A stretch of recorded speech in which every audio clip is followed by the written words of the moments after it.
bap, bap, boom, boom, boom, bap, bap, boom, boom, boom, bap, bap, bum, bum. Oh, hey, welcome. Hello, how are you? Make yourself at home, put your feet up, grab a drink.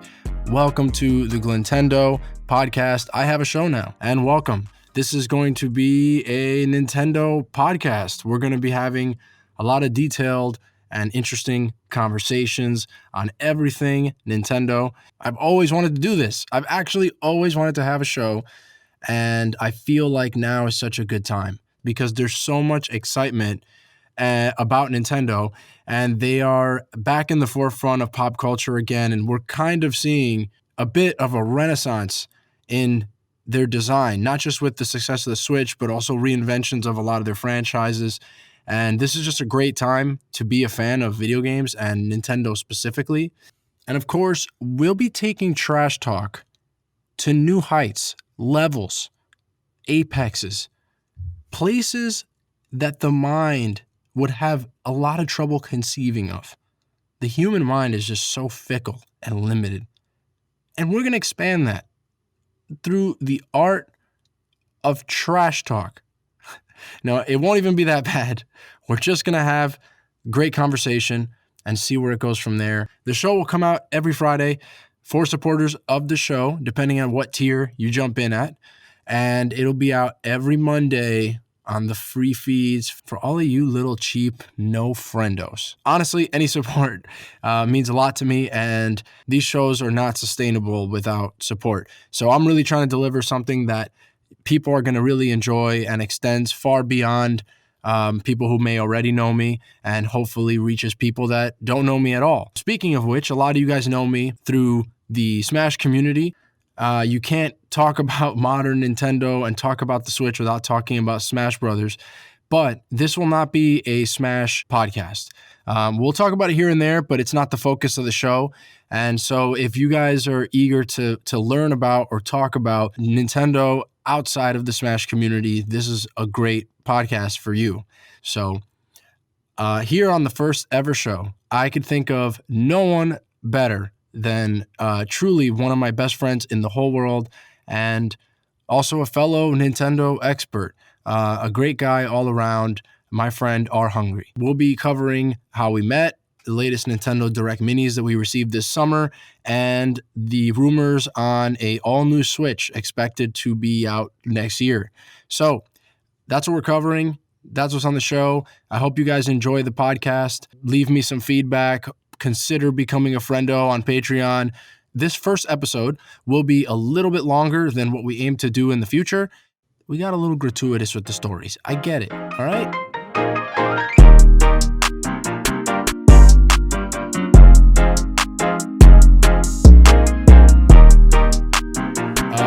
First of all, how was your day, bro? Yo, it actually kind of sucked. Do you want to go into details? Not really. It's just boring work stuff. It's just like work was just really stupid. Yeah. I mean, dude, I was thinking about this earlier about how this is probably the longest I have not seen you since we became friends. Yeah, that's definitely true. At this point, it's like maybe 6 or 7 months that I don't even remember the last time we hung out.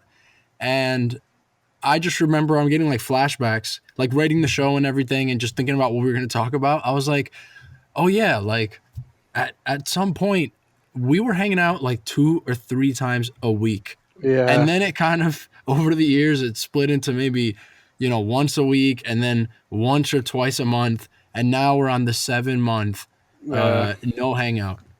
Yeah, well, I think at one point it was literally 4 or 5 times a week. There was at one point. But, dude, yeah, definitely. When we were at the peak Smash 4 competitive addiction. Hype, yeah. Dude, it was literally, I wanted to go to a tournament every single day. Yeah. Every single day. And then there were times where we figured out a way to do that. Like there were enough events to actually succeed at doing that. Dude, peak Smash 4 addiction, man. But yeah, so I feel like a very fitting intro to this podcast is an intro to a lot of people I hope are coming to this podcast that don't know us. And hopefully, I reach a couple people over time that are new to this and new to us.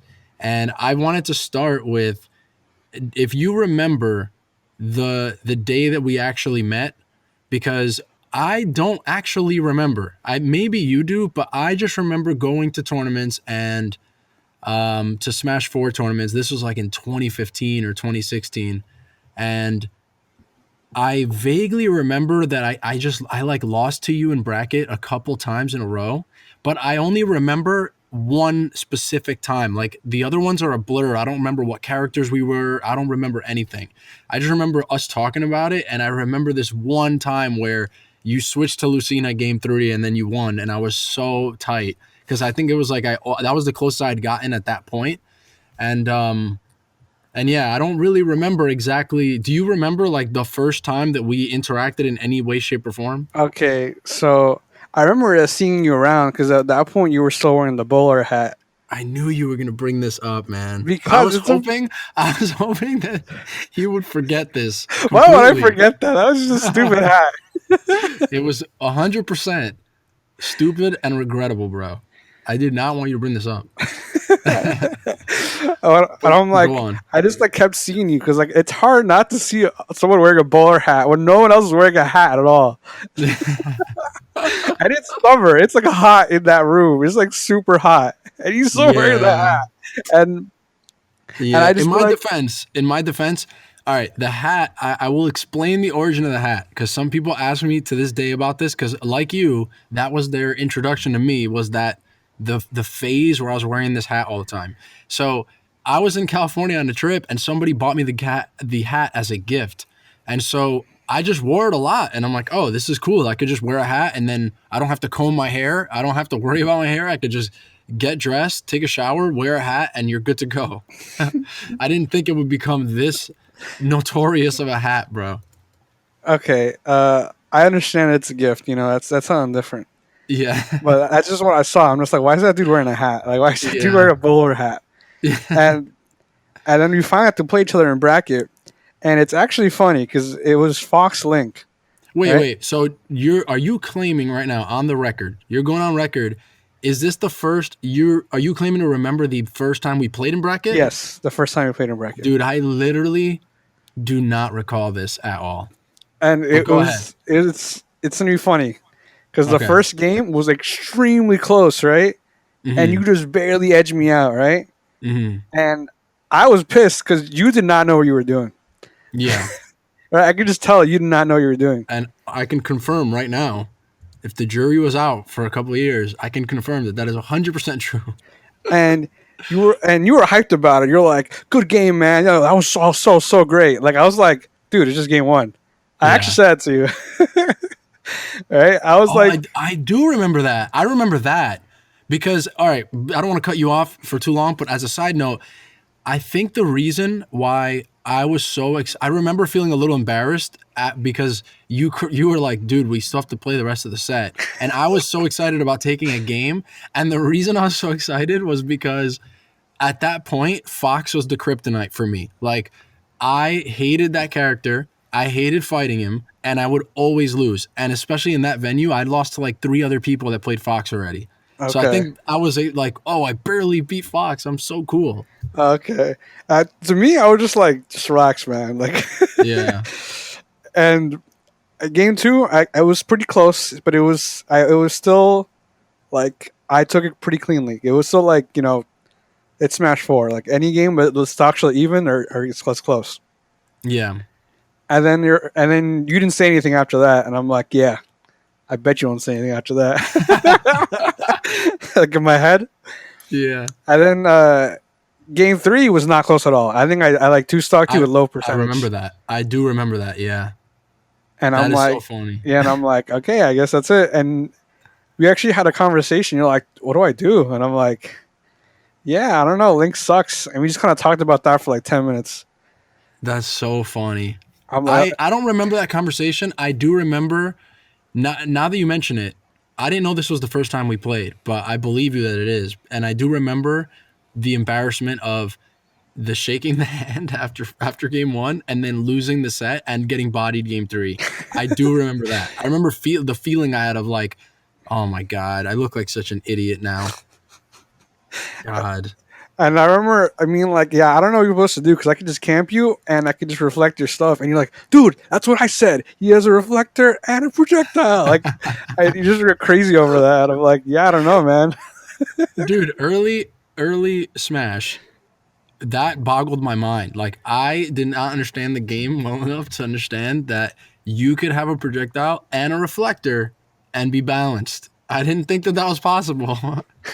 But so yeah, I mean to set the stage for people, you know, this was basically in New Jersey. We used to go to this place called Nexus, and that was like a local. It used to run every Thursday. I remember getting out of work and just being so excited to go to Nexus and play. And I remember just always being excited to like make it a little farther in bracket because over the course of the weeks, like the first time I went, I got destroyed. But then the people that beat me the first time I went, I remember like a month later, I was beating them pretty easily. And then I would just keep making my way up and that steady progression just became super super addictive. But actually, you know what's funny? The first memory that I have of like us becoming friends was that it was at Nexus and it was after like you remember people would just You're talking hang about out the crew there. battles? No. This was one time where we were hanging out and I remember asking you to play friendlies because I think I lost to you that day in bracket. Okay. And I remember like we knew each other. I knew like, oh, you know, he's a nice guy or whatever, but we never talked outside of the tournament. And actually I remember feeling like once I would lose, I usually would just leave and go home. Like I really did not like the feeling of hanging out there and feeling like a loser. And I think one night I just like stayed and hung out and we were playing and for some reason I just started trash talking you hard. Like You in I actually remember this too. You weren't yeah. actually asking me hard. You were just trash talking, but like lightly, right?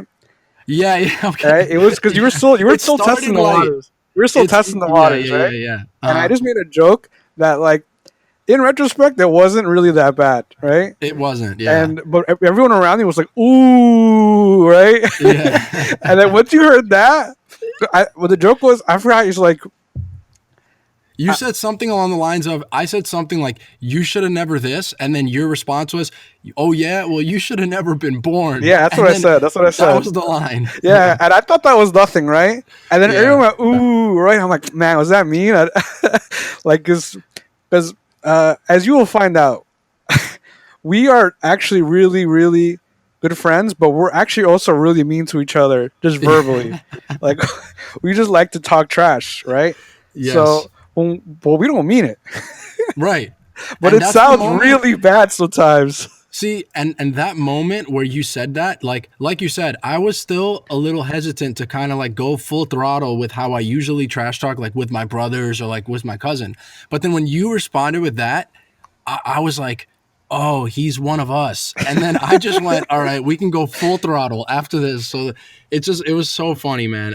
And like, that just reminds me of how, you know, I feel like Smash and people, such a big appeal of like how people come together with that game is the trash talk. Or Yeah, at least for me, I know so many people that I'm only their friend because at some point one of us was trash talking each other over the game and that opened the social barrier of like, oh, you could talk with this guy and it's you know it's funny and then you get to yeah. play together and that just breaks the ice completely. Hmm. So once that happened, I remember actually having like a moment of like, oh, this is great. Now I don't have to tread so softly. And then obviously, I was actually nervous. I'm like, "No, I messed up. I messed up." Yeah. yeah, like is he gonna be super mad? Dude, that's so funny, man. Because But no, yeah, that's so why I'm talking to my normal friends. I just like we trash talk really hard. You know what I mean? Like about yeah, anything, same. anything. And that feeling when you go out into the world and you meet new people and you find someone that you don't have to like hold everything back and you guys know you're just messing around and talking about a game and whatever. That's the best feeling, man. Like all my best friends, we have that in common. We could say literally, we're just so mean to each other for fun. Yeah, Somehow, we're friends over being mean to each yeah. Just other. to give you guys a little taste of like how messed up we are Yeah. mentally. Yeah. So the most ridiculous things you'll hear us say later have some sort of ground of being, like make some sense to us. The funniest story is how we have a mutual friend who he had never interacted with both of us at the same time, but he was friends with both of us, like just separately. And we were all at some Smash event, and he overheard us trash talking each other while playing the game. And to give you an idea of how common this is, I don't remember when or where this is. All I remember is him coming up to me later and going, wait, like, do you guys have a problem with each other? Because like he said it made him genuinely uncomfortable. And I thought that was the funniest thing ever. It was just like the usual. It wasn't even anything that I would even remember we said to each other. To me, it was just the usual. It was the usual, yeah. That's why I don't remember it. Like for me, it's so funny to think that happened, and that for him it was this like very disturbing moment. Because for me, I was like, this is business as usual. We're playing Smash, so we're not going to be nice to each other. Yeah. Any stock that he takes is clearly a fraudulent stock. Yeah. Like, I am not about to concede that he outplayed me in any way, shape, or form. Every moment that happened there, completely idiotic. Yes, 100%. And I must tell him that it is. So we met at a Smash tournament in New Jersey at a local, and then after we started talking, I started realizing that you were one of the few people that I met through those events that I became friends with that really like was as passionate about games as I am. I feel like a lot of people, Smash is really cool because obviously it draws from all of video games, like there's characters from every company and all the major characters are like represented in major companies. And so Smash players generally, especially if you're passionate enough to go to like a tournament, you're probably going to be the type of person that's into video games and understands, the history of games and all that stuff. But even among that group, I feel like you and I uniquely have a more of a passion about studying old games and like just learning everything we can about it. Like, we have a shorthand and we've played like all these games in like series. Like, I haven't met anyone who's played more than 2 or 3 Zelda games. Yeah. Meanwhile, there's only 2 games that I haven't beaten. Yeah. You know what I mean? And there's like 15 games in the series. I think there's more than that right at this point. Yeah, there probably are. There's probably closer to 20. Yeah. You're a natural fit for this Nintendo podcast because of that. One of the other great things is that we cover a lot of different barriers for each other, in the sense that I have an upbringing of, my first game system was the Sega Genesis, and then I had a PlayStation. And then I got an N64, and that's when I became like more hardcore on the Nintendo side. But like I've owned every PlayStation since, and I have a lot of experience with just the original PlayStation and the Genesis. Yeah. And so you probably don't have that experience, but you have way more experience with like the PC side of stuff, even to this day, like stuff that comes out now. So I feel like between the two of us, we can cover so much different ground about like just not just being Nintendo fans and being really knowledgeable about the Nintendo stuff, but also keeping that in context and also understanding what's going on with other games. You know what I mean? I feel like a lot of people they kind of find their pocket and they kind of just stay there, That's definitely true. People don't really like to step out their comfort zone when it kind of comes to like trying out new games, which is a cool thing about Smash in general. It's like you see the character in Smash and you go, oh, I want to try that character's games now. Yeah. So for me, like that's the big thing that tied us about like I love Nintendo games already, So like for me it was the opposite. I was like, dude, like I remember the first time I played the original Smash Bros. Right? I'm like, this game has Mario and Pikachu and Link, and at that point I hadn't played Ocarina of Time, right? That's crazy. The only Zelda I had played was A Link to the Past. Yeah. Which is funny for a different reason we might get into later, but so I was like, this is what Link is supposed to look like. Which in retrospect is kind of funny because that model is horrendous. Yeah, it was like, pretty bad.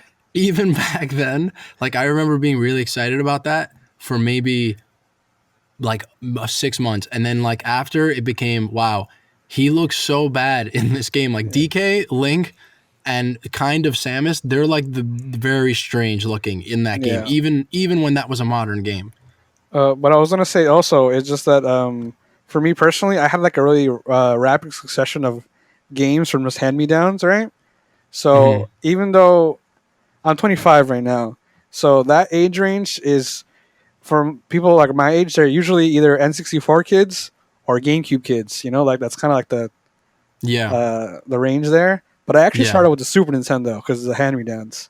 Hmm. So that's the first console I started with, and then I moved on to PlayStation and N64.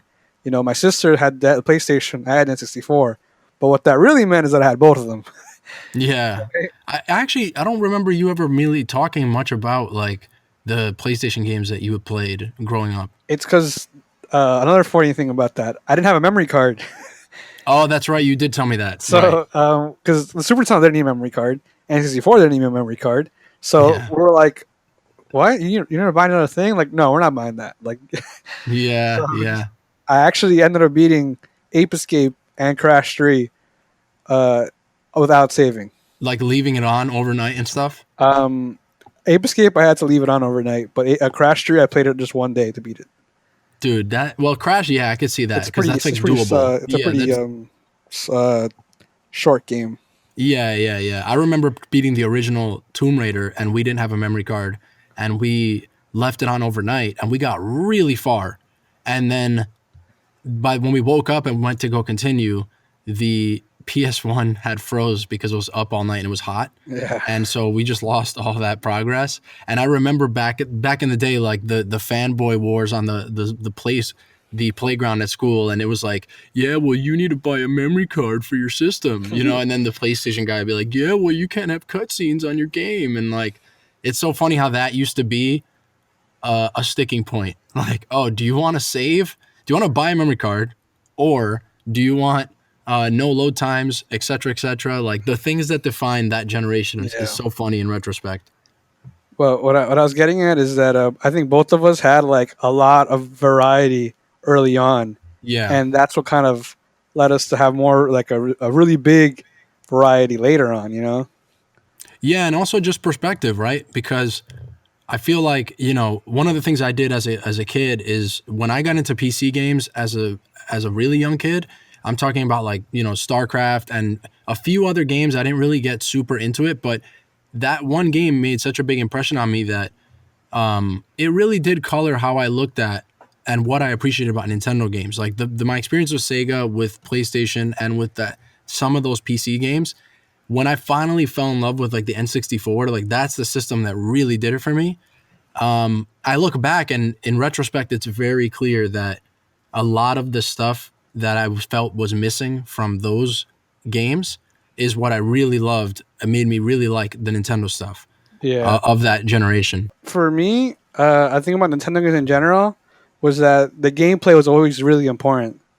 Yeah, I had this yeah, really stupid thing about me is that my cousins were really big into RPGs, right? hmm And I was like, those games literally take zero skill. Like, why would you want to play a game that takes no skill? yeah. It's literally a menu. Yeah, Yeah, right. So I was like, dude, like when you play a game like a Mario game, like you have to just play it. You have to just get good and play it. Like that's what I want to do. So that's what actually I yeah, really liked right. about Nintendo games. And Yeah, even the PlayStation games I got on PlayStation 2, even PlayStation 1, from both those consoles, they were both like action heavy games. Like again, Crash Bandicoot, it's a platformer. You know, you just have to play it. Or like I was really big into the Ratchet games in PS2 era. Right. right. So they're games where you just have to like just they're really gamey in that way. You know, like they don't Yeah, they're not like, oh, this is this epic story, and but the gameplay is like not as good because of the story. Like right. I've diversified myself more in RPGs now, right, and more story heavy games now. But back then, I was like, nah, it has to be like a cool game to play, and Nintendo games Yeah, always had that. yeah. And that's what's funny is that back then, I had a similar thing where I wonder if my life would have been different if I was introduced to video games through Nintendo and then found the other platforms after. Like I wonder if there's like a Universe B version of me that like has a completely different track because I feel the same way where I remember liking games where kind of like what you described when gameplay is good, it feels like you're actively getting better at something. And I remember craving a lot of those games. And outside of StarCraft, the games on the Genesis and on the PlayStation that were really popular when I was younger, they were games where it felt like I wasn't getting better at the game because the gameplay wasn't at the core of it. And I remember always, I think I told you about this, how, my big thing was always I wanted to explore. And Yeah. I wanted more freedom. I wanted the gameplay to be a little bit more about what I wanted to do and less about what the game and narrative funneled me into. So my first experience playing, my first game ever was Street Fighter 2. And I remember looking at the backgrounds and thinking, oh, I wish I could just explore the background instead of fighting this guy. And then, the backgrounds just were so They were detailed. cool. They were so cool. Like the last level of the Bison stage, like it kind of like goes back and you're in like this like Buddhist temple looking thing. It's so regal looking and it's really cool. And then I remember getting a PlayStation, or rather my brother got a PlayStation, and Final Fantasy VII was the first game we got. And so seeing the cutscenes of that game alone, I thought, oh, this is what I've been wanting, like a 3D game, and you could really explore, and you have, it's a world for you to kind of exercise your own freedom and stuff. And then when I played the game, it gave me a little bit of that, more than the Genesis games gave me, but it still eventually dawned on me that I'm moving a cursor around a JPEG. Like it's especially that game, like the worlds, they're not really 3D modeled, and it's kind of like a picture, and it's more story heavy and stuff. And as a kid, like I definitely couldn't even understand that story. And that's funny because I just played the original a couple months ago for the first time since I was a kid, and I loved the game, but the story's still incoherent. Like there's so much stuff that I Yeah. thought I didn't get it because I was a kid, and I'm like, oh, some of this stuff you just don't get because Yeah. it's just you don't get it. But then getting the 64 and getting GoldenEye, Mario 64, and Ocarina of Time, it was like, oh my god, this just blows your head off. Like you really have a lot of freedom. Like even something like GoldenEye, that is, it's not thought of as like an open world game or like a sandbox game or anything like that. It still kind of has a lot of more open-ended stuff, and it's a lot more, you're in complete control the whole time. Like Yeah. there's almost no cutscenes in the game, Yeah. They're only like at the beginning and ending of levels. Exactly, like just an intro, which I love when cinematics are there to kind of enhance the environment or the scenario, Yeah. right?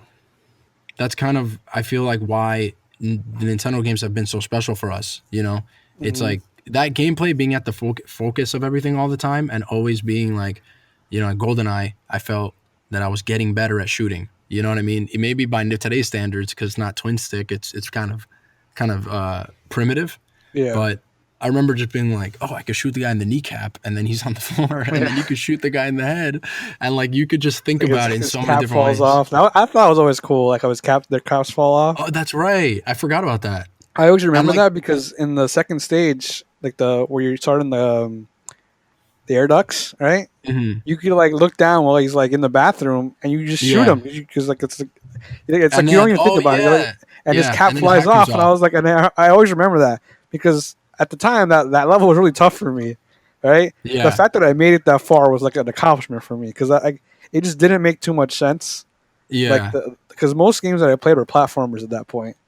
Right. So it was a really big transition to a 3D shooter game, Mm-hmm. So like, I remember being stuck on the first guy for a long time.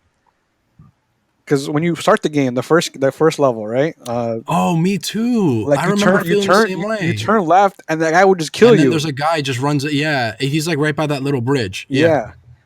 Which is it's pretty funny for a game to start that way, Yeah.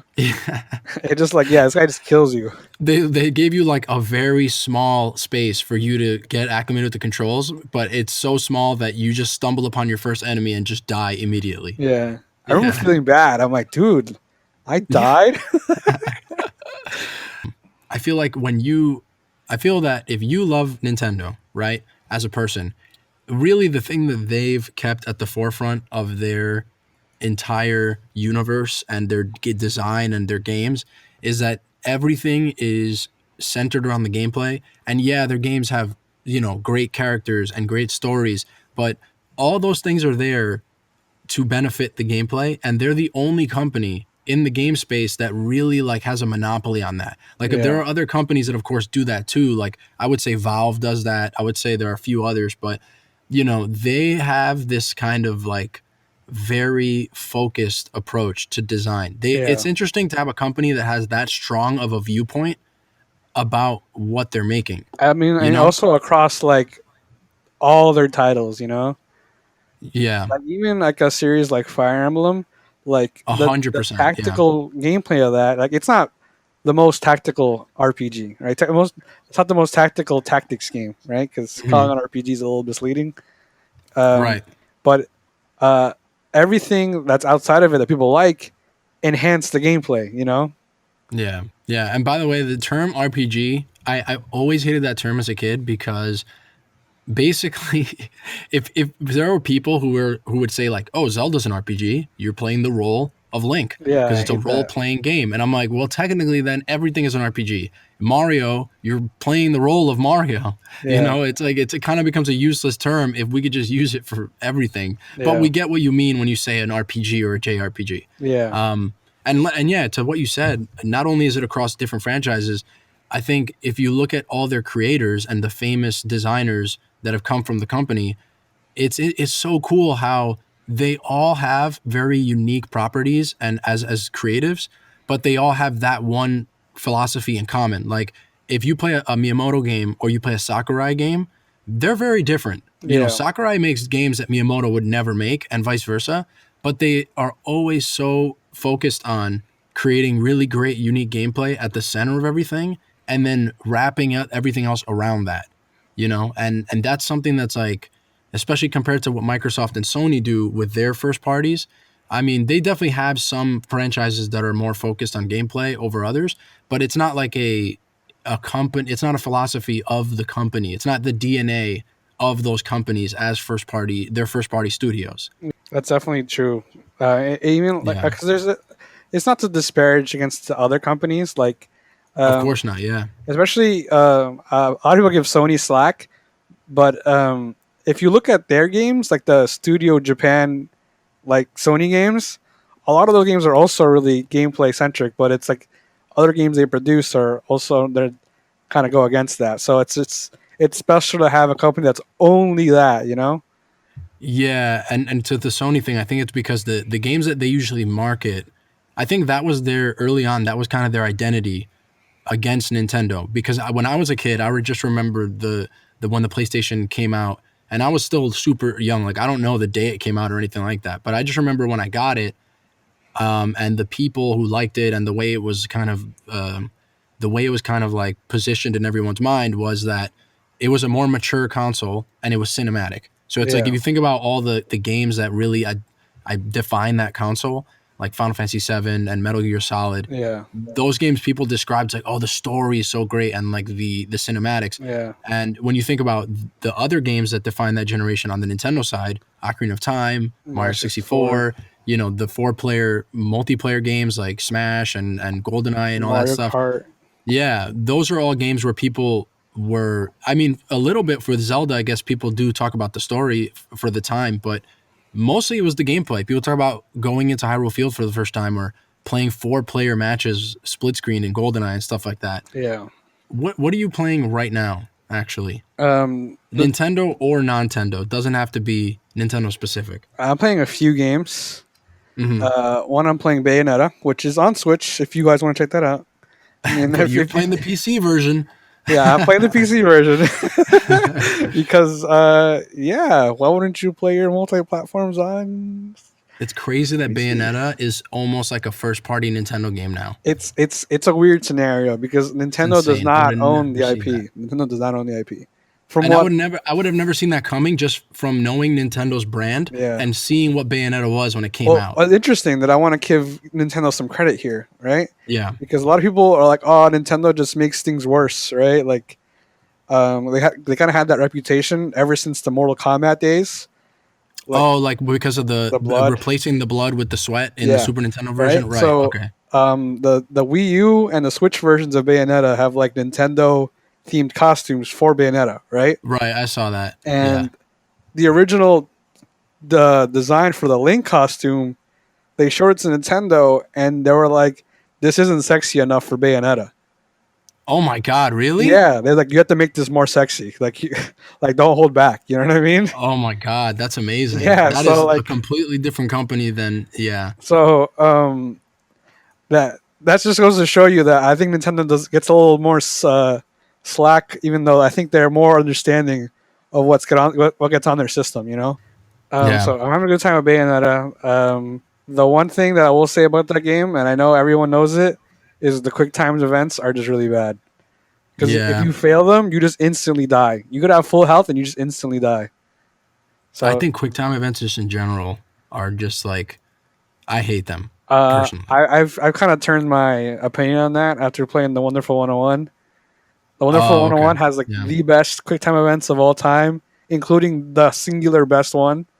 Right? Yeah. If you played the game, Yeah. you know what I'm talking about. And I I think played the original QuickTime event game, the game that apparently invented QuickTime events, Shenmue and Shenmue 2. And they're not bad in those games, but it's like, it just feels like fake gameplay yeah, sometimes, where it's like, oh, like just press this direction, and it's like not real gameplay. It's like it feels just kind of cheap. I You think know they what I can be mean? done well, but sometimes they're kind of bad. Like Yeah. what where I do like them is when you have to mash the button, Hmm. right? Because it feels like because usually your character in the game is struggling with something, right? Like Yeah, and so okay. for Like in example, Resident Evil 4, like when you have to cut the rope in the boat. I remember you have to mash. I'm not gonna talk about Resident Evil 4 quick time events because I don't like those. Uh, but in Bayonetta, right? Yeah. To contrast what I said, contradict what I said a little bit, is that sometimes you enter like this little thing called torture attacks, right? Hmm. And if you played it in for like 10 minutes, you know what a torture attack is. So you have to like mash the button, right? Because you're just like locked into this thing. You have to mash the button, and the more buttons, the more you press, the more points you get, right? Yeah. And to me, that's essentially a quick time event, but it feels good because you see that when you do the button press, she also does something, like to Yeah, like it matches the state of the character in a yeah. sense. So that Right. I think that's when it works well. Hmm. So what else are you playing besides Bayonetta? I recently started Doom, the 2016 version. Hmm. Like I've played the original Doom more times than I can count. Like I Yeah. like I love Yeah. that game. I made a huge video about Doom and other FPS.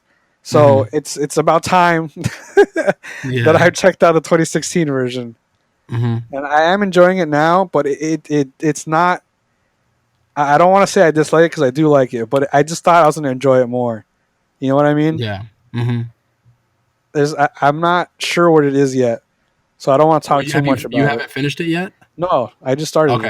Okay. I Yeah. So literally just wait started until it. you. I mean, I haven't played it yet either. It's on my agenda. I can't wait to play that. But yeah, it's always hard to judge something that you haven't finished yet. Because for me, at least, I notice that a lot of times how a game kind of wraps up can change the way you look at the entire experience. And so it might impress you, or you might be pleasantly surprised with how you feel now versus how you feel when you finish it. Oh yeah, absolutely. Yeah. Especially those two games particularly. Hmm. Like going back to what we said earlier, it's about getting good. Like once you get good, you can go Yeah. back Right. and enjoy it Right. more. It's funny because you're playing Bayonetta and Doom, and both of those games are on Switch, but Yeah. you're not playing the Switch No, version. I'm playing the PC Even version. though, even though with Bayonetta, I mean, I'm pretty sure. Correct me if I'm wrong. Like Doom, I can understand, but the Bayonetta on Switch apparently runs great, and it's like a pretty great port. Apparently, I did you actually look into don't that? know how good of a Okay. port it is. I didn't check. Yeah. Um, this is one thing that bothers me about having to buy a game on a console as opposed to on a PC is that Yeah. eventually I'm gonna have to buy it again on the other console. Yeah. Right. Right. Whereas with PC, you're like, I can own this forever, and it's a lot easier to imagine it just transferring to the future. Yeah, Yeah. I mean, that's kind of. I mean, look at what's going on with the Switch now in terms of. I'm excited. I am super excited to buy Pikmin 3 again. Like, it's funny because now that you put it in those words, we're so used to this now that me personally, I'm just excited to purchase a game for the second time. You know what I mean? yeah. But And that stuff drives me nuts, man. It drives me yeah, nuts. Yeah, especially because if when you're a Nintendo fan, a lot of times that means buying the game at full price. Yeah, So, I'm gonna gladly pay for Pikmin 3 at yeah, full price. I bought that game already, but it was my favorite Wii U game, like hands down, not even close. yeah. Love that game, and so I'm gonna have to just get that on Switch. But me personally, I've been playing. I just finished Final Fantasy VII Remake. Okay.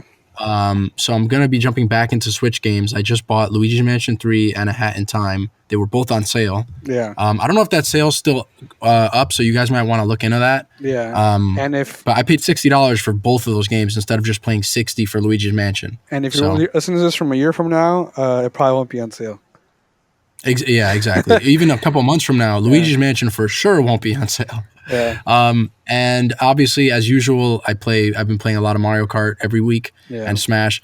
It's cool because my gaming like regimen is basically that I always have one big main game that I'm playing, and then I have 2 or 3 periphery games that are usually like multiplayer or just more casual. yeah, So I always have Smash in the back burner. Like yeah. that's I always we like play forget that to mention together. that. I always forget to Yeah. mention Smash because it's so just like we play it so often that it's like, yeah, I'm playing Smash. It's like breathing air, man. Yeah. It's so yeah. So I'm always playing Smash. I'm always playing Mario Kart. And I'm also playing Pac-Man Championship Edition 2 on Yeah. the Switch, which is so fun. It's so fun. Yeah. Like that's a game where pure gameplay, and it's perfect for the Switch because it's handheld. So sometimes when I'm You just kind of pop just it in and out, like it's just yeah, and you can just lay in bed and just play Yeah. Pac-Man, and it's really fast paced. And a great thing about that game specifically is that every time you play it, it's on a timer. So if you're like, Yeah. oh, I want to play for 30 minutes, you can literally just play for 30 minutes. Exactly. Yeah. So, all right, let's move into the news.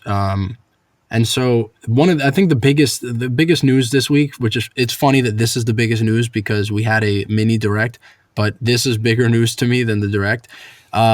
There have been some rumors of a Switch 2 or an enhanced Switch that are supposed to come out early next year, early 2021. And so usually I wouldn't spend any time reading about any of this stuff or talking about it because obviously ever since the day the Switch launched or any console, the rumors about the upgraded model are going to come. And it's obvious, especially when it's a handheld, that that's going to happen inevitably. So if you just keep saying it's going to happen, obviously you're going to be right. But this rumor is a little different because it was substantiated by 2 different sources, and someone from the supply chain of the Switch leaked that they're already seeing that they're going to start production by the end of this year for early next year. And the rumors are saying that it's going to have 4K output. And the more interesting thing is, quote, improved interactivity. Yeah, I don't even know what that means.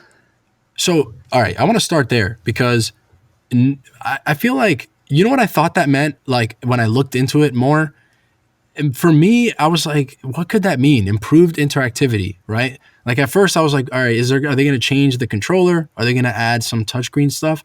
And then I thought maybe it's just going to be a lot better online infrastructure. Mm-hmm. And so when they say interactivity, they mean like, all right, our games are going to run better online. And maybe that's what it means. That's like such a weird thing. Well, when I read it, I assumed Yeah. that it meant like the things that people have been asking for the Switch, like the themes. You're right. Like, so you interact with the Switch more, you know? Right, yeah. I have a theory on why we haven't gotten those. I think, so because I've been playing Final Fantasy VII Remake, I've been playing stuff on my PS4 more, and it really made me appreciate how light the Switch is, like the OS. It's super fast, and it's the PS4's is not terribly slow all the time, but it's really messy, and sometimes I don't know where things are. Yeah. And I think calling the XMB not great is not an unpopular opinion. yeah, the cross media bar, yeah. And even the Xbox One, like apparently my friend was saying how he thinks the Xbox One has the worst OS like ever of any console he's ever owned. From like, so the 360 one, they had The blades, right? And that was great. And then they updated it, and it was still great. Like, it was different, but it was still great. Yeah. And they updated it another time, and it's for some, I don't know how they did it, but it just went down the gutter, like, immediately. It's like, bro, what did you guys do? Yeah, that's one of the things that I really appreciate and why, like, that's one of the small reasons why Nintendo's always been my primary. I'm one of the people who has like that's my primary like game system or ecosystem, because their OSs are actually always really good in terms of where things are. Yeah. I think the Wii U and even the 3DS to an extent, they were really slow, but at least you understood where everything was, and it was always a very clean OS. And the Switch is the cleanest one. It's like the most minimal. And I remember at first when I opened the console and got it, I remember thinking, oh, this is a little too bare. Like, this seems empty. Yeah. But then when you get more games and it fills out your screen and you get, more friends and stuff, it fills out the system. And now I just appreciate that it's so easy and fast. And I feel like going back to the thing about themes that people keep talking about, I wonder if the themes and a lot of customization in terms of the OS would make it slower, and maybe they're like, look, man, we're pushing this system to the limits as much as we can already, and we don't want to add anything that's going to make it any slower to pop in and out of games. Yeah. Maybe that's a little too defensive of a position. Like, they could add folders, I assume. You know what I mean? There's some obvious upgrades that they could do for sure. But I remember some of those 3DS themes were kind of elaborate. Like, they came with their own music, and they had some of them had like a little animation to them and stuff. I mean, personally, I never bought into those themes, right? I'm like, why would you spend money on that? Like, I just like Right. my immediate thought, right, was like, Yeah. I'm gonna spend $2 to like look at it for 2 seconds. Like, nah, I'm good. Like, Yeah, right. so I definitely don't miss them, but I understand people coming from when they do miss them, because from what I've seen, they look, as you said, they were pretty elaborate. And if it's like your favorite game or your favorite character, because some of them were like character based. Yeah, right? for sure. So Yeah. like it just made it feel like this is my 3DS, Yeah, I kept the Majora's Mask theme forever. It was my favorite theme. It was just playing one of the songs from the game, and it was sick. And then when you pressed your 3DS icon, it would make the sound that it makes in the menu when you pick an item in the menu in the game. So it's like if you equip the hook shot, there's like a certain sound that Ocarina of Time and Majora's Mask both make in their little menus, and it made that on the 3DS main menu. So I was like, oh, for me, that's like these are my two favorite games ever. So I want to hear that sound as much as possible. But in terms of the Pro or maybe is it a Switch 2? Like, that's kind of the biggest question for me, is that I think the Switch is so successful that you theoretically could make like a Switch 2 that is way more powerful and maybe won't put them so far behind Microsoft and Sony in terms of their new consoles that are coming out this November. Yeah. So maybe it is a 2 and maybe it's not a upgraded version, because maybe that's the case. They might not want to abandon that branding so soon. And like, clearly this year has shown them they've barely put out any games this year. Yeah. And the games they have put out have blown up pretty big. Like Paper Mario is the fastest selling in the franchise. Animal Crossing was like, it's one of the biggest games to ever of all time. Yeah. Partly due to COVID. Like over 20 million copies already? Yes, it outsold. First of all, it outsold every game in the series within a month. And then on top of that, it outsold Breath of the Wild, which is, okay, think about how Breath of the Wild has been out for 3 years. It's the best-selling Zelda by a landslide. It's not even close. Like, it's sold close to 18 million. Yeah. And Animal Crossing beat that in less than 3 months. Yeah. That's insane. So that game is like just an anomaly. I think it was going to be a big game anyway, but I don't think that Nintendo's going to want to just rebrand and kind of like redo that. I think it is possible that they just go, this is what the Switch 2 is going to be, and yeah, we're going to do this now. But then again, it could also just be a Switch Pro or something like that. So what I'd say about the Switch Pro is that what Nintendo said before the Switch came out, it's like, oh, this isn't going to replace the 3DS. It basically already has, right? Yeah. So every Nintendo handheld, all of them, have had an upgraded version somehow, So the Game Boy, the Game Boy Color, the Game Boy Advance, the Game Boy SP, right? The DS had a million of them, right? Mm-hmm. And then the 3DS had the new 3DS, right? Yeah. So going by that pattern, I wouldn't be surprised if there was like a new Nintendo Switch, or whatever they want to call it, Yeah.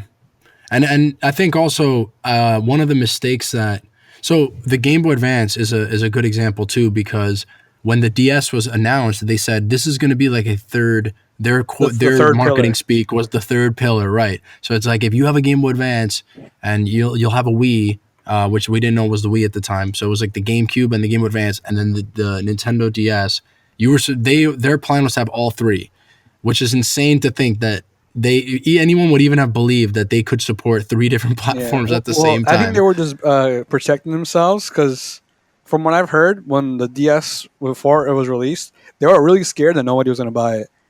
And yeah, and so that's what I was about to say is that I think there were two reasons why they said that third pillar thing, and it wasn't that they were going to support three systems or they even entertained the idea. It was that, number one, you're selling the Game Boy Advance still. And usually when you announce a console, it's like a year before that console comes out.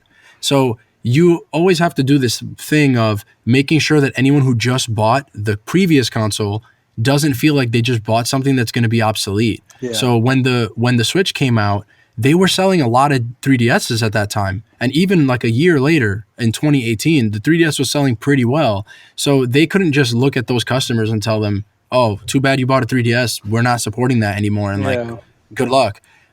So that was the main reason I think that they said that. But the other was that, like you said, this was an experiment for them. The DS was this pivotal console for them in terms of trying to make more casual games and touchscreen gaming. It was so different for its time that, yeah, they had to kind of make sure that they didn't bet all of it on the DS. Yeah, because it's so cool how different that console is in retrospect. Originally, it was going to be called the City Boy, right? To like be in line with the Game Boy, right? And they were like, dude, if no one buys this, the Game Boy brand is going to die, and you can't kill Game Boy.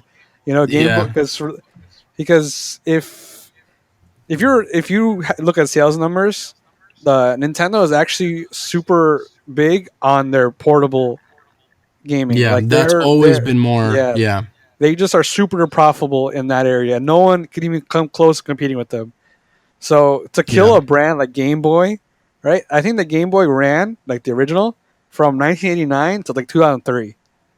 Right? Dude, to this day, I've seen older people, refer to the Switch as, oh, that's like a Game Boy. Yeah. It's still the way that people process. It's the shorthand in their brain for a portable console. Yeah. Yeah. So that goes back to what I'm saying. Like, if they're like, we can't call it a City Boy because we just can't. We have to protect that brand so much.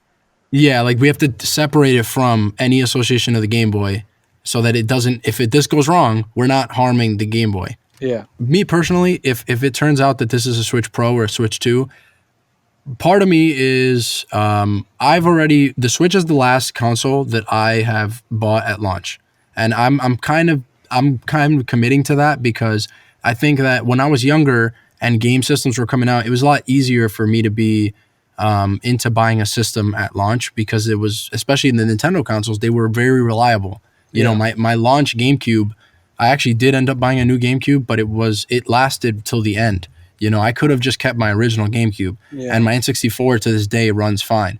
But then with the Switch and the Joy-Con drift and stuff, like and the scratching of the screen with like the early docks, I just feel like now that even Nintendo consoles for me aren't up to standard on launch day, like the other brands, they weren't even close. Like I would have never bought any PlayStation stuff at launch.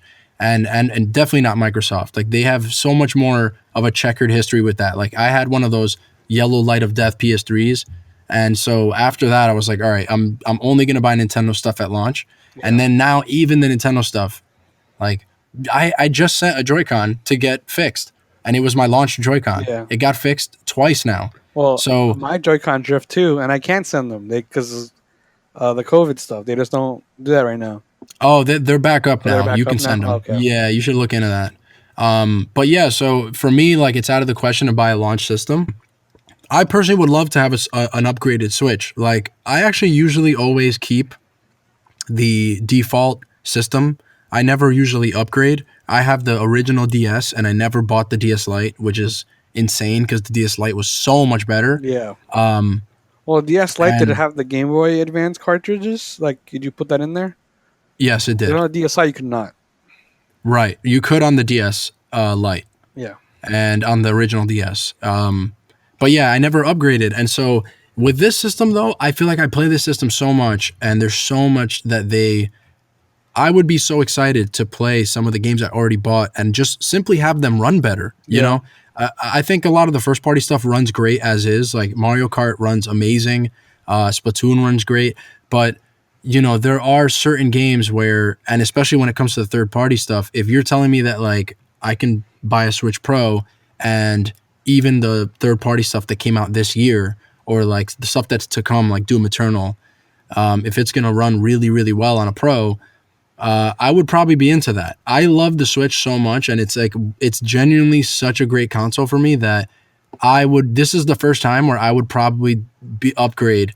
Depending on what it is, like they would have to really tell me more. 4K is not enough, and improved interactivity, whatever that means. Yeah. They still have to sell me on it, but the idea of it, I'm up for buying like an upgraded Switch if that's what it turns out to be. Well, for me, it's just not even a question that I'm just not going to buy it. Right. Because I don't normally buy my multi-platform games on the Switch, because I rather play them at the best possible ability that they can run, which is on PC. Right. So you're basically your Switch exists to play first party Nintendo stuff and probably like indie games and maybe not even that, right? Yeah, actually, I understand why people like playing indie games on the Switch, but the only indie games that I bought on the Switch, I really regret buying them on the Switch. And it's not because I don't like those games. I actually really like most of the games that I bought. Yeah, right. Which is Rain World is one that most people know about, but it's a great game.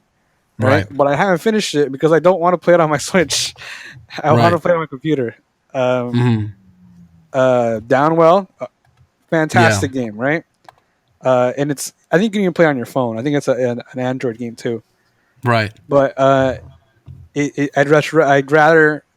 I'm at the point in my life where I'm like, if I'm playing, I want to be at one spot. I don't want to play it like in the bus or like in a library, or whatever. See, for me, it's the opposite in the sense that those kind of games, this is why I love the Switch so much, because I want to play Breath of the Wild and games like that, and even Smash, at a monitor and like sitting down at home.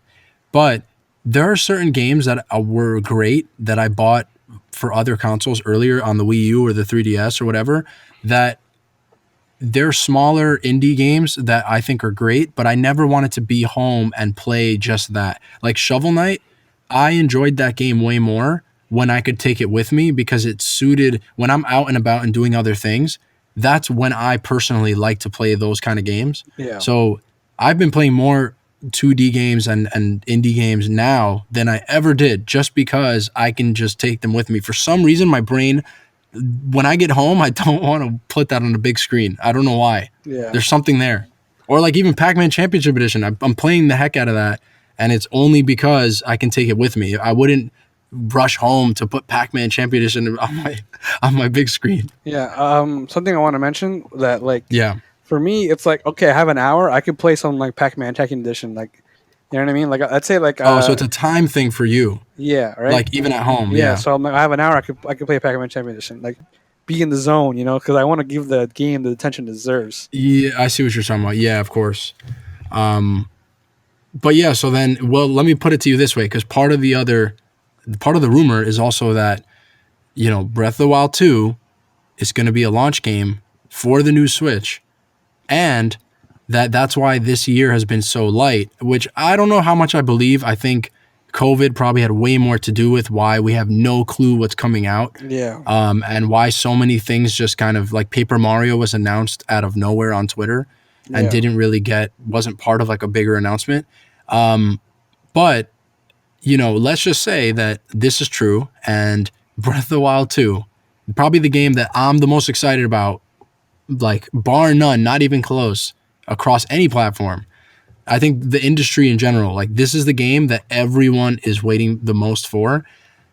If it's a Switch 2 or Switch Pro launch title, and just like the Wii U versus the Switch version, where for the original game ran so much better on the Switch that anyone who had a Wii U, most people I know did not play it on the Wii U. They just waited to get a Switch. Yeah. Are you going to buy a Switch just if Breath of the Wild? Like forget any other rumors about other games. Just Breath of the Wild 2, day one launch game. It runs substantially better on the new Switch. Is that enough for you to buy it? I will wait.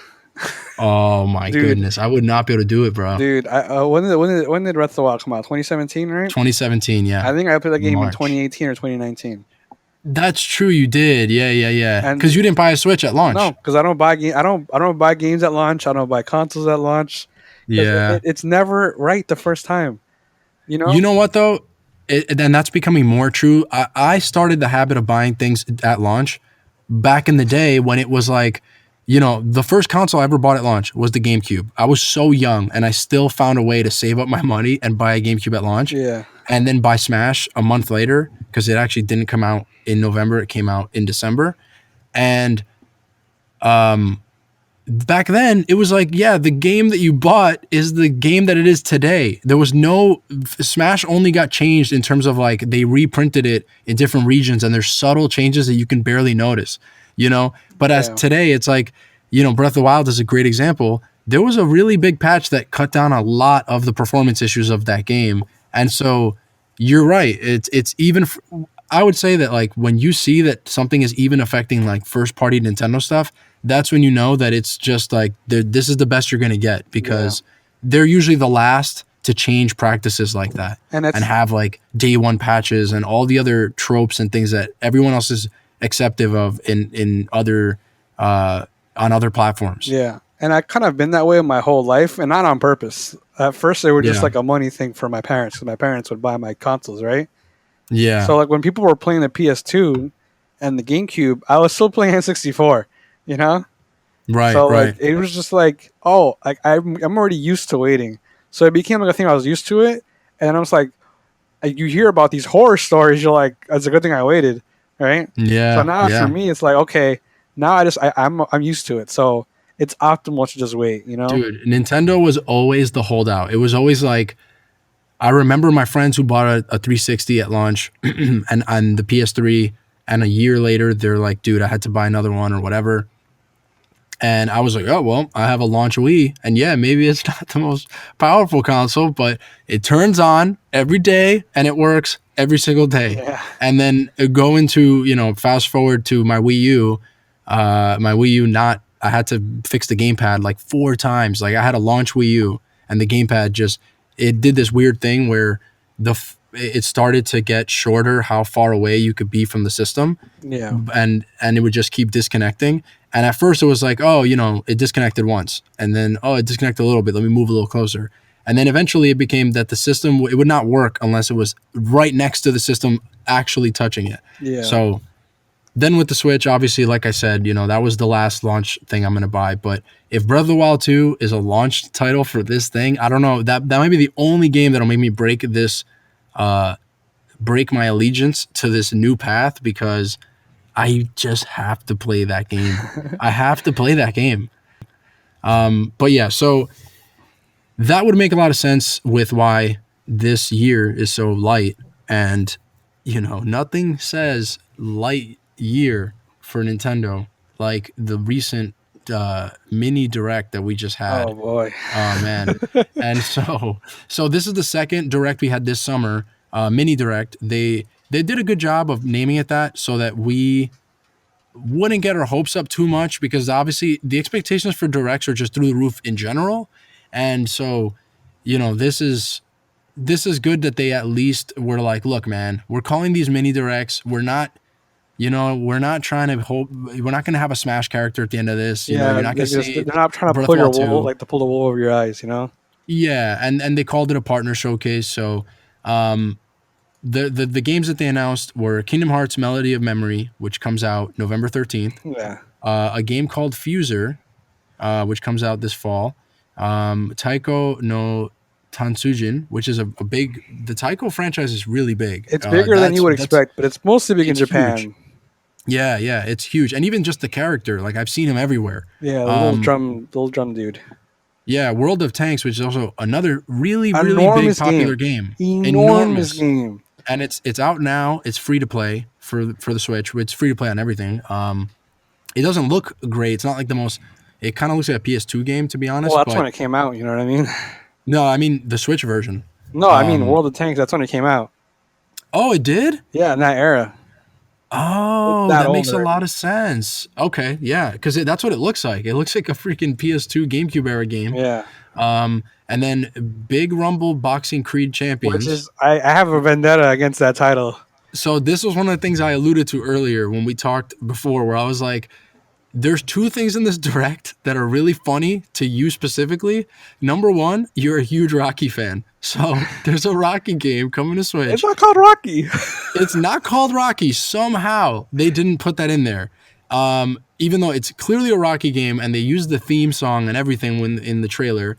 It doesn't look great, but in terms of the graphics, but you know, a game like that, I could see it maybe playing fun It and maybe looks it'll play better. it I don't know. looks horrible. Yeah, I'm trying to be as diplomatic as possible. Like I'm This not is your impressed with show. You it. can be diplomatic. I'm the guest. You can just blame me. Dude, But that game looks bad and you're the Rocky fan, so dude, oh my gosh, it's just it doesn't look fun and it doesn't look good. yeah. Dude, that's just such a weird game. Like the name Big Rumble Boxing Creed Champions. Like that doesn't even sound those words don't even go together, And man. also, it just doesn't sound marketable. It's like, what is that? What does those combination of words mean?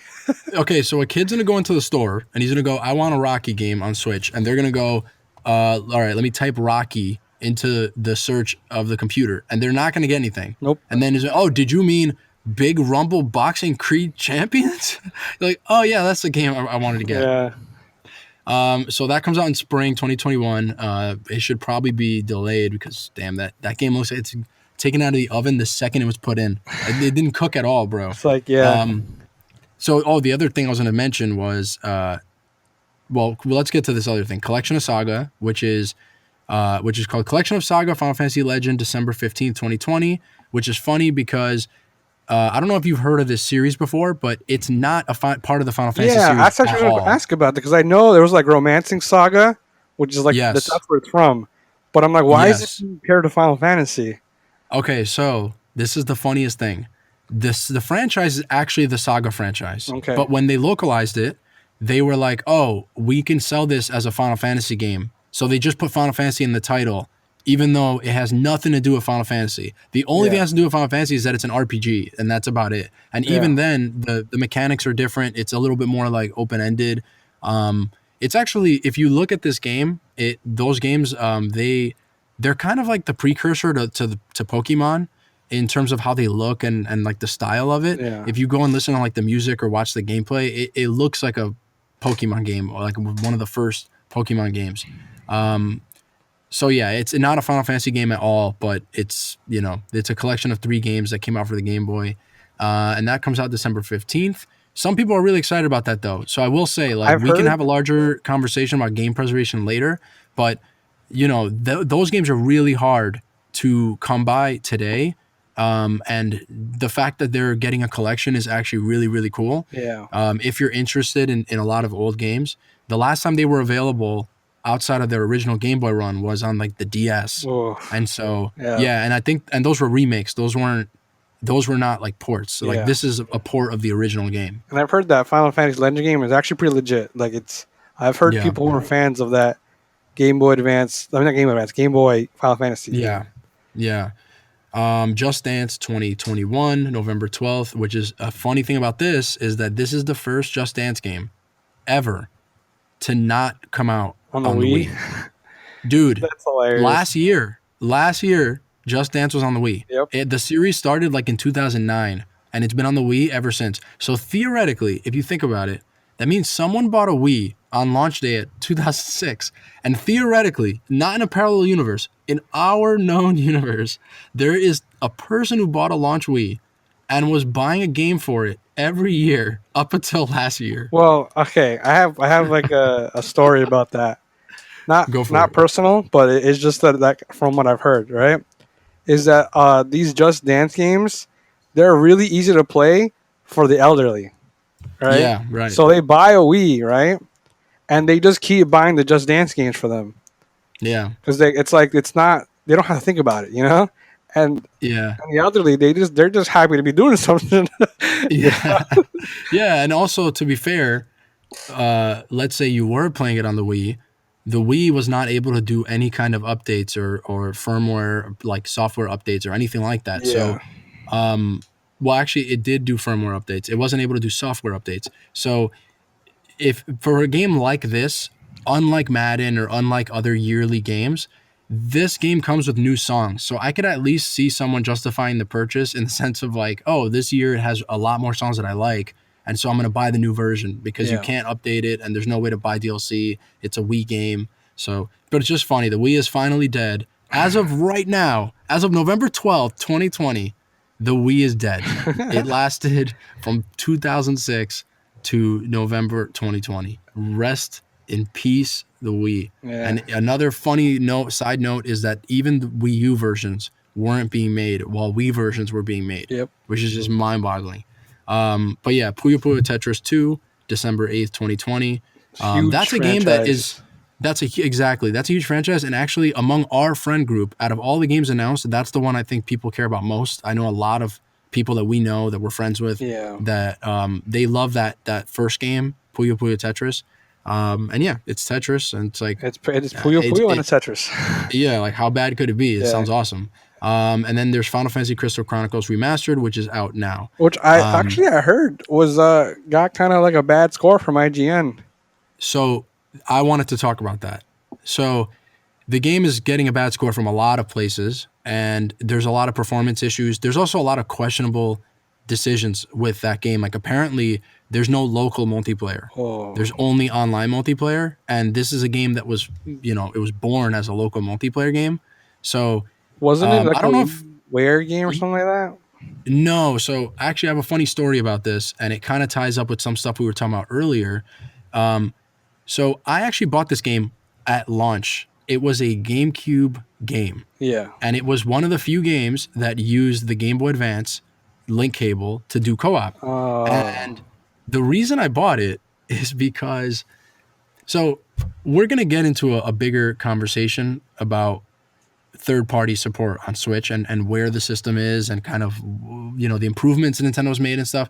But this game is part of a bigger legacy of how Nintendo, ever since the PlayStation came out and the N64 era, a lot of franchises like Final Fantasy that started and thrived on Nintendo platforms became synonymous with like the other platforms.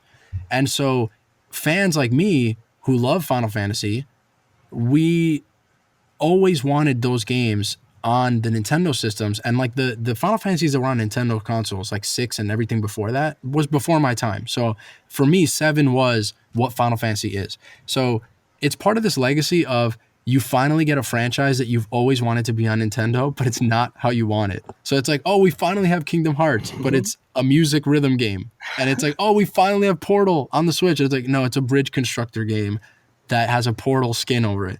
And this game is very much the first game I remember ever feeling that way about. It was like I pre-ordered it at GameStop because I didn't see the announcement. There was like Final Fantasy is coming to the GameCube. It's back on Nintendo home consoles. And I'm like, oh my God, this is sick. Like I was so excited. So I immediately reserved it at GameStop. And then I remember when I bought it, dude, I don't understand how anybody was excited for this remaster, because I hated this game the day I bought it. I went home, I popped it in, I had the Game Boy Advance link cables, and at first glance, I'm like, oh, this is like medieval. To me, Final Fantasy was 7. You know what I mean? Like the concept of Final Fantasy wasn't dragons and elves and stuff. It was Midgar and Cloud and like epic stuff, and it was steampunk, and when I saw Crystal Chronicles, which now I know is like more like the early games, at the time, it felt like a departure from what Final Fantasy was in terms of the art and the world.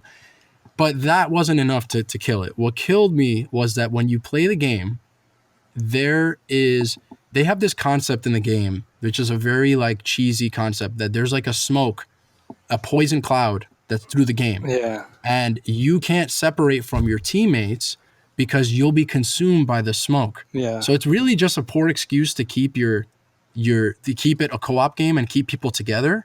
And so there's a chalice that you carry that gives you like a field of safety so that you guys can navigate through the poison smoke, right? Oh, okay. And so one player constantly has to hold the chalice. as you're playing the game. So I remember playing it with my brother, and it was like, we're like, oh, we're going to play a Final Fantasy game, and it's co-op, and this is going to be so epic. And we're trying to play this game, and we realize that one of us has to constantly just hold a chalice and slowly walk through this world, while the other guy gets to just walk around in this bubble. And I remember thinking, this is the most disappointing game ever. It was, I'm like not surprised that it's not getting reviewed well, even though some of the stuff is more performance issue stuff. I personally did not have any hope for this remaster at all. I did not like this game the day it came out, so I don't know. I'm not surprised. But moving on to the Direct in general, a lot of music games like Kingdom Hearts, Fuser, the Taiko game, and the Just Dance game. These are all like, this is pretty popular on Switch, I guess, and I guess like if they're trying to reach a more casual audience as well as the hardcore guys, that they have like, well, Breath of the Wild's for you, but we have Taiko and Just Dance for other people. Yeah. And also the thing that I was going to mention earlier too, that I'm surprised you didn't notice this, the Fuser game, it's like a DJ game, right? Yeah. You didn't notice the song that was playing, it was a DMX song. Oh, really? Yeah. So, dude, that is so funny to me that DMX, we've seen it all, man. 2020, we've seen everything. DMX made it into a Nintendo Direct, bro. Dude, X gonna give it to you, man. Yeah. So, I'm surprised you didn't notice that, because it's the first thing I thought when I saw that thing was like, this is DMX? Oh, Hungry's gonna think this is hilarious. That's funny because I'll be honest. I like saw the game and I was just like, I'm like, all right, I don't care. I just started skipping through it. I feel bad now. I'm like, it's so funny, man. I mean, to be fair, if there was any direct to skip through, it's these mini partner directs. I mean, overall, like, look, none of these games personally are for me.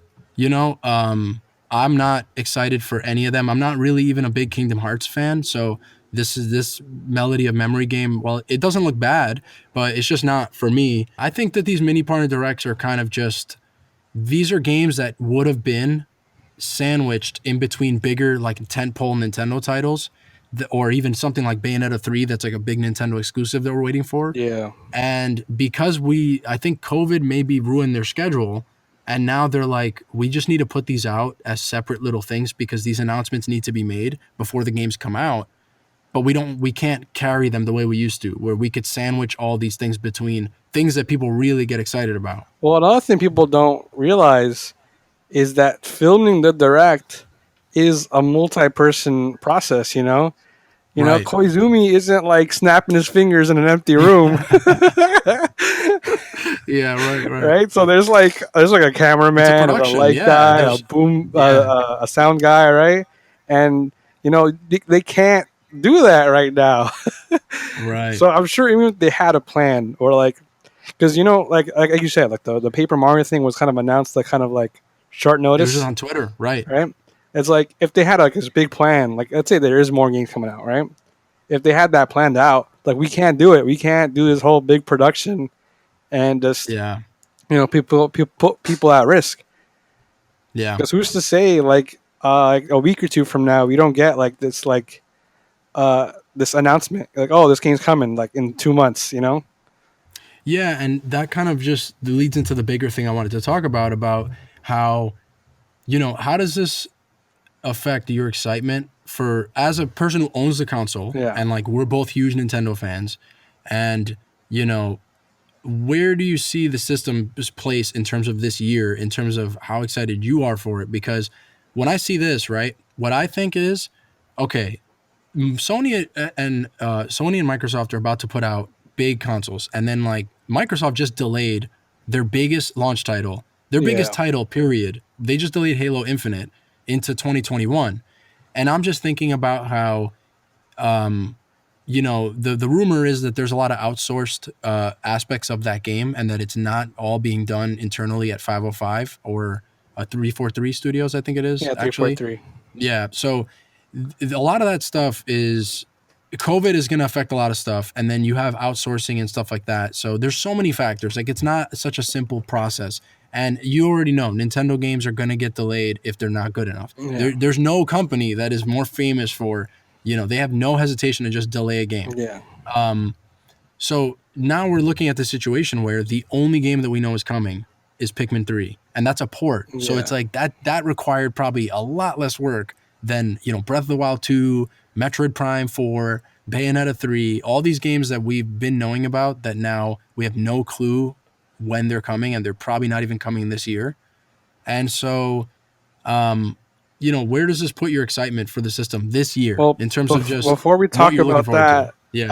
I think we need to mention the other partner showcase, the one in July, Yeah, right. so I could fully expand on that. Yeah, so let me run through that real quick because it was even shorter. The one that we just got this week was 11 minutes and it was pretty short. This one was 8 minutes. It had Cadence of Hyrule DLC is coming, which I heard that game's phenomenal, and also another music game. Yeah, the Um, original game. I'm drawing a blank on what it was called. I think it's Crypt of the Necro Dancer, right? And I saw that game. I'm like, oh, that game looks sick, right? yeah, And then I saw like the Zelda kind of like theme of the new game, and I was like, the music sounds I'm insanely like, good, damn it, bro. now I definitely have to play it, but I want to play the first Yeah. one first.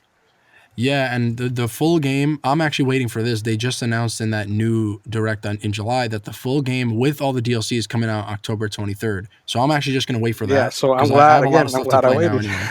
Yeah. Rogue Company, which is another game that's multi-platform, is out now or as of July. A funny game, WWE 2K Battlegrounds, which had a really funny kind of like they had a lot of pro wrestlers playing the game in the Yeah, that direct. was pretty funny.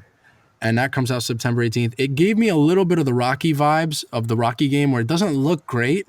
It shows how it looks, but that's actually how it looks on every platform. Like, this is just not a good looking game, Yeah, even on PS4 or Xbox. But the one thing I will say to save that game is that gave me flashbacks of the N64 days of just having a lot of those wrestling games and playing 4 player and just hitting your friend with a chair. And yeah, like a lot of those games were dumb fun. So on the Switch, that could actually be a really cool, just local multiplayer game. But then the two other big games that we need to talk about that I think is the reason why you wanted to talk about this direct is because Shin Megami Tensei 3 Nocturne HD Remaster, which is coming out in spring, and then Shin Megami Tensei 5, which is the all new sequel in the series coming out yeah, 2021. So those were the two big announcements from the first direct, and then nothing really in this direct had anything on that level, I would say. But yeah. So the reason why I wanted to wait to that, and not only because I love Shin Megami Tensei 3, I would go as far to say that it's probably my favorite RPG ever. You know, yeah, or at right. least like JRPG, right? Hmm. Uh, and I actually played it earlier this year. Yeah, that's so funny because everyone was talking about it because it's just not to cut you off too long, but like I didn't know this game even existed until a couple months ago, and then it's in the direct. Like I heard you talking about it, and another friend we had. I had been wanting to play it because I played Persona 3 about like 2 or 3 years ago, right? Hmm. I would say probably 2017. Probably 2017. I'm going to guess, right? Who cares? Yeah, And I was like, oh my God, this is my favorite RPG, blah, blah. Played Persona 4, love that too, right? And I'm like, okay, I have to play Shin Megami Tensei 3 eventually, man. Like, if these games are so good and people say the Persona, like these games are better than the Persona games, right? Like, right. arguably, Yeah, right? for people that don't know, Shin Megami Tensei is the original series, and Persona was like a spin-off branching off of that series. Yeah, So Persona games are technically Shin Megami Tensei Persona games. yeah. Right. It's a much bigger story than that, but we're not gonna get into it. Generally, yeah. Yeah. Right. So like I finally played it. I had the virus actually. If anyone doesn't know, Yeah. during the virus, I'm still playing the game. Like, and I'm like, this is yeah, and I'm like, this is the best game I ever made. Like as I'm playing it, as I'm dying. That is so funny. I can die playing this game and it'll be fine. Yeah. No, but by the time I was playing it though, I was much better. But I still was Yeah. like not in the best condition. Yeah. So I was like, dude, I had to get everyone to play this game, but it's a PS2 game. I don't know what's gonna happen, you know. And Hmm. typically speaking, the Shin Megami Tensei 3 is an outlier in the series because most of the numbered series Shin Megami Tensei games were on Nintendo consoles. You know, Shin Yeah. Megami Tensei 1 and 2 were both on Super Nintendo, right? And then Right. 3 on the PS2. So it was like, what? You know what I mean? Right. and then 4 was on 3DS. Yeah. So when they announced 5 to be a Switch exclusive, people were like, "Wait, what?" Right? But it kind of does make It sense. makes Yeah. sense. It just that 3 was the outlier, you know. Yeah. So I don't think, and so 5 being, so we're gonna get into the whole thing about 5 that Hmm. 'cause you haven't played the game, so you won't know. But Yeah. I have no knowledge of that entire so franchise. from what it looks like to be a direct sequel, to be a direct sequel to one of the endings in 3. Interesting. Yeah, so I'm thinking that's the reason why they chose to remaster that game. Okay, so if Shin Megami Tensei 5 is a Switch Pro or Switch 2 exclusive, you're telling me you will buy it on launch? Not at launch. I'll wait. Even that can't get you to buy it on Dude, launch. no. Dude, Elden Ring could be a Switch Pro Yeah. exclusive day launch. All right, Miyamoto gets together with Hayao Miyazaki and they make a game. It's finally happening, and it's only happening if you buy. You can only even get it if you buy it at launch with Switch Pro. I'll borrow from somebody eventually. Wow, man, not even that. Dude, it's just not happening. Right? So I'm glad that Nintendo has this relations because Atlas is owned by Sega now. They own by Sega now, so they have some sort of like funding outside of that.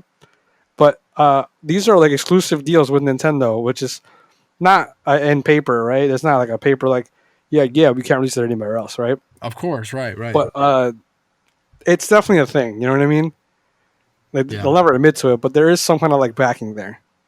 And yeah, I think, not to cut you off for too long, but one of the reasons I think that might be is because one of the things I think people underestimate about the Switch, and I definitely am not trying to give Nintendo credit for this, for doing this on purpose, but I think because it's underpowered and it's extremely popular system, it's actually almost a savior for certain developers, because something like Shin Megami Tensei 5, it's not a big budget game in terms of its production value.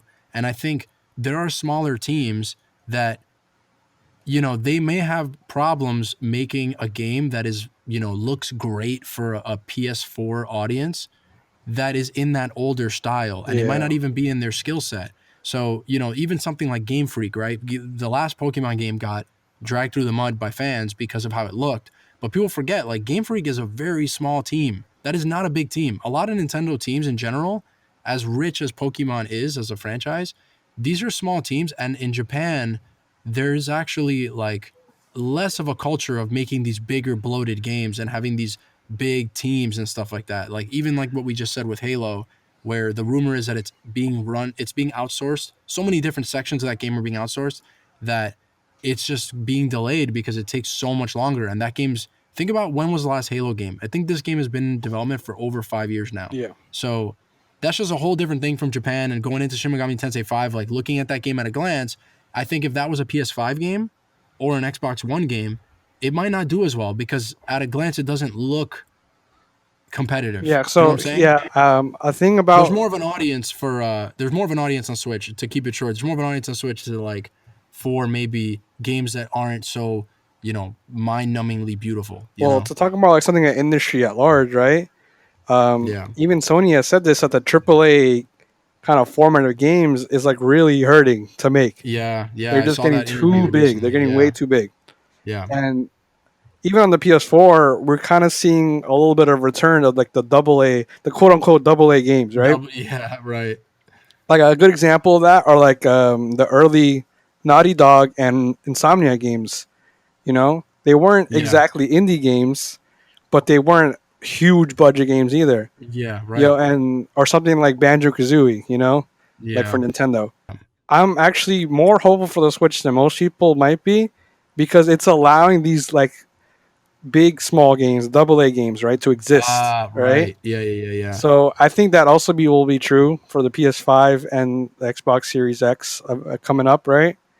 Yeah. Just because it's getting too big. It's all these stuff. They're getting too big. They're taking too long, and I guess they're not making enough money. Because I remember when Tomb Raider came out, the original new one, the original new one. Yeah, the reboot. Yeah. That was a PS3 though. PS3 yeah, but I'm trying to say is the point of it is that it made a lot of money, right? But Square Enix considered it a failure.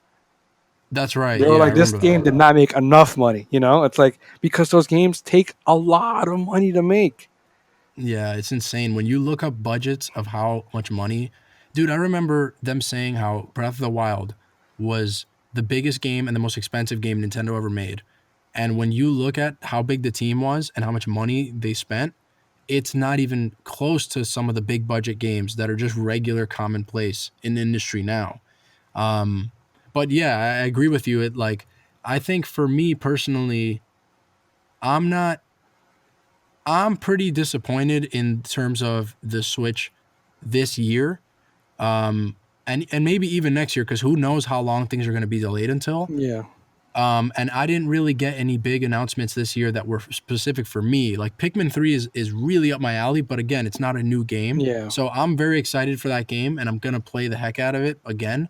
But I'm trying to think, like this whole year hasn't really had anything that was really what I bought a Switch for. yeah. But at the same time, the only reason that I'm not bummed on it is because unlike the GameCube and unlike the Wii U and the N64, the Switch has had so many freaking games that came out so fast within the first 3 years of its life that I'm still catching up. And I'm not trying to rush through all these games and not enjoy them. So, for example, I just bought Luigi's Mansion. I've really been waiting for that game forever. And I have so many other first party games that I still haven't played. And also just, really cool third party stuff like, Cadence of Hyrule that I want to play and some other indie stuff, like really obvious stuff that other people play, like SteamWorld Or a or hand stuff time. that Hat in Time. I want to play all those games. So in a way, I'm kind of happy that I can get a breather because, man, for the first 2 years, they had a big game coming out almost every Yeah, month, and it was impossible to keep up. Like Mario Odyssey and Breath of the Wild alone were so big for me and took so long that I didn't play so many games that came out around that time. So I think that they have a luxury problem right now of they have a really good library to fall back on. Last year, like Fire Emblem Three Houses, that's another like huge game, like in yeah, terms of how many hours you can put into it. So they kind of have that going for them. But definitely, if you're just a new Switch owner, um, maybe it's kind of not promising. You don't really have a lot to look forward to for this year. But maybe we'll get like some random Paper Mario drop. Like, oh yeah, hey, Breath of the Wild 2, guess what? At this point, I guess it's probably not coming out because there's no way they're going to put a game that big and give it like a last minute 1 month lead up yeah. into the game. Another thing I wanted to mention about the Switch itself, right, is that traditionally, well, not traditionally, from like the Wii era on, ports were not a thing for Nintendo, right? Right, So the Wii and Wii U, like we just didn't get a lot of those like multi-platform games because right. for the Wii, it wasn't that it wasn't popular enough; it was that it was unpowerful enough. So it's just like, bro, having to downscale that game would just take too much work. Yeah, it would literally just be a different game. Yeah. And a lot of developers just chose not to do it because, it takes money and time. Yeah, a famous example of that is Dead Space. So they had a Wii version of that game was really popular on the Xbox 360 and the PS3, and the Wii version of the game. Some people don't even know it has a Wii version. It's a different It's game, though. actually it's a different game. It's a on rails like Time Crisis style game, and it's not at all the same. It's not even close to being the same game. But they didn't have a choice because there was no way to put Dead Space on the Wii in any way, shape, or form. Yeah. And then for the Wii U was the opposite problem, where it technically could have ran it, but no one had it, so there was no point. you know? Yeah. It's like you have more than enough buttons now on your controller to make this freaking game work, but Yeah. why would I make a Wii U game? No Yeah. one has this system. Because it had two problems. One, it wasn't popular, right? So that's like the biggest like strike where it's like, dude, it's gonna be a lot of work for no one to buy it. And second, Yeah. because it has that pad, right? That's Yeah. some dude, maybe like 5 dudes, right, are gonna have to learn how to code just for that thing Yeah, right. That's a whole nother team. from Exactly. scratch. So they're Yeah. gonna be like, we have to find a way to implement this thing because the Switch needs it. Like even if Yeah. it's just some like basic menu thing, like this is gonna take us some time just to learn how to do that, right? Right. So it's like, all right, this is like weird to so you can't just copy and paste this game we had to change it a little bit, and no one's gonna buy it. So yeah, nah, Yeah. no, thank you. Right. Right. So a lot of those era games are now coming to the Switch. For Yeah. example, BioShock. The BioShock, I think Right. it's the The collection. collection, Yeah, but it's the original game, Bioshock 2 and Infinite. yeah, that came out. I think either the end of last year or earlier this year, right? It came out actually like in May, so it was like 2-3 months ago. Oh, okay. It came as part of a package of like a lot of 2K published games. Yeah, So it was like XCOM, the Bioshock collection, and Borderlands 1 and 2. yeah. I kind of confused because like the BioShock HD collection came out on on Yeah, right, PC right. and PS4 and all that stuff, right? So it Yeah, kind of just got muddied in my brain a little bit. So a lot of people who didn't get to play BioShock, and BioShock is a really good game, right? one of the best games of that generation. Yeah, but a lot of Yeah, people would agree to that. Even if you don't personally yeah, like, I know some people don't like that game, right? Like yeah, they think it's overrated, but it is like a really well known and good game. Like I think it's a good game, right? yeah, And people didn't get to play it. If you're just a Nintendo guy, like if you only buy Nintendo yeah. consoles, Which you did not get that to was play that me. game. Yeah, Like I had a PS3, but I just really after my PS3 broke and like I got the Slim, played Resident Evil 5 and then I played Metal Gear Solid 4 and I was kind of just like I just didn't like the PS3. And those games both are disappointing entries in those respective franchises. And also Final Fantasy 13 famously disappointing. So yeah, for me, I was playing through the PS3. I played Red Dead. I played Last of Us. I played Uncharted 2. And I was like, yeah, this platform is just not for me because if these are the best games on that system, like I personally am not super into them. And so I kind of just stopped playing third party games and I was only playing games on my Wii and my DS and my 3DS in yeah, that whole era. So I'm someone who's I know I'm gonna really like BioShock. I can already tell I'm gonna love that game. yeah, But like you said, a lot of these games are gonna be new for people like me. yeah, And think about how like I'm a little bit more um, platform agnostic than some people. I know a lot of people who literally they only play Nintendo games, yeah, and so for them this is a whole new thing. yeah. Yeah, So when what we consider ports to other people are new games. yeah, yeah, yeah.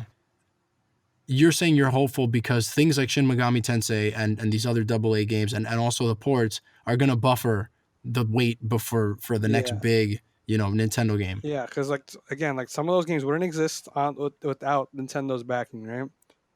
Especially Right. Shin Megami Tensei 3, right? Like Dude, Bayonetta 2 only happened because of Nintendo. yeah, Right. and what I'm saying is like those are games that I want people to play.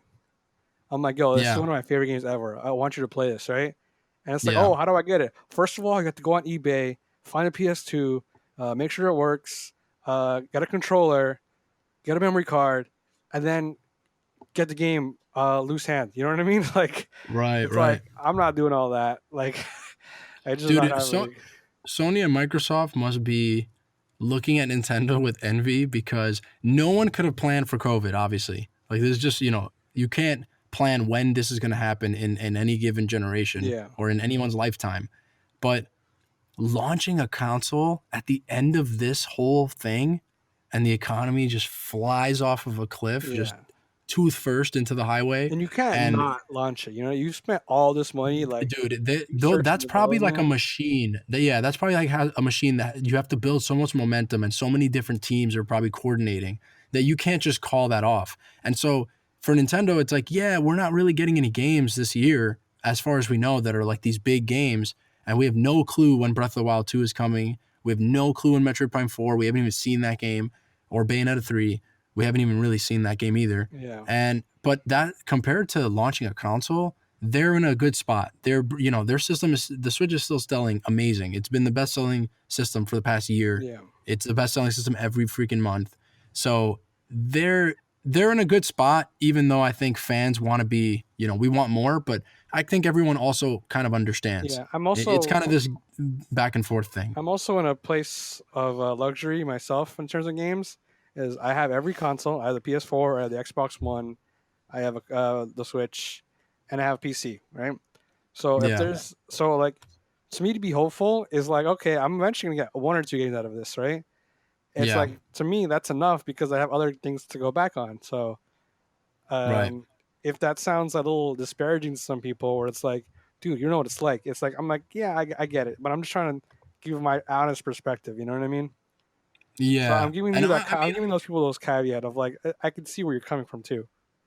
yeah, for sure. And also, I think for me, someone who's kind of like, I own all three systems kind of by accident because I bought a PS4 a year ago. I bought a Switch at launch, and then I have an Xbox One that's my roommate's, which basically I can use whenever I want, but I actually don't ever really play it. I have access to all systems, and I'm primarily a Switch player, like a Nintendo ecosystem player. Those are just the games that I particularly like are on this system, and I really like the form factor of the Switch. I think for someone like me who's only going to be playing on the Switch, primarily only playing on it, like if I were someone who only had access to just the Switch, this year would be pretty rough, and this direct didn't really move the needle, I think, for most people. But like you said, there's so many games that fell through the cracks or like ports that I think people are going to be able to spend a lot of time just catching up, and just like there's no way that someone has been able to play all the great Switch games since the system came out. Like, unlike the Wii U and the GameCube and the N64, where it was once or twice a year, this has been mind-boggling. So I actually think that, they're in a decent spot in the sense of go catch up on old games. Obviously, we'll wait for Pikmin and we'll pray for Breath of the Wild 2 or some other random game Yeah. to just get released on Twitter randomly. But yeah, so that is the very first show. We are done here, bro. Thank you for joining me, my friend. Thank you for having me. Tell people where they can find you on Twitter and on your YouTube channel. Yeah. So I'll talk a little bit about the YouTube channel because it's not what you might expect. It's kind of like an analytical gaming channel, right? So so the big production ones are what I call design thoughts, and those are just kind of like go really in depth to the mechanics of games and like how it affects other games and sequels and genres and all that stuff. It's like really meaty stuff, right? So you're gonna get a lot out Yeah. of those. And but even like the smaller stuff, like the game recommendations, those are more analytical than the regular kind of like recommendations. There's a lot of people will talk about like why they liked it, right? And I go a little more in depth to that. So if you enjoy these kind of like more thoughtful talks here, you're gonna get a lot out of the channel. So you can find that youtube.com/Arhungry. Really easy to find that. And on Twitter, twitter.com/MF_Arhungry. So at MF_Arhungry. dude, what does the MF stand for? Is it? You actually do want to know. So you know the music artist MF Doom? Oh, right, okay. Yeah, instead of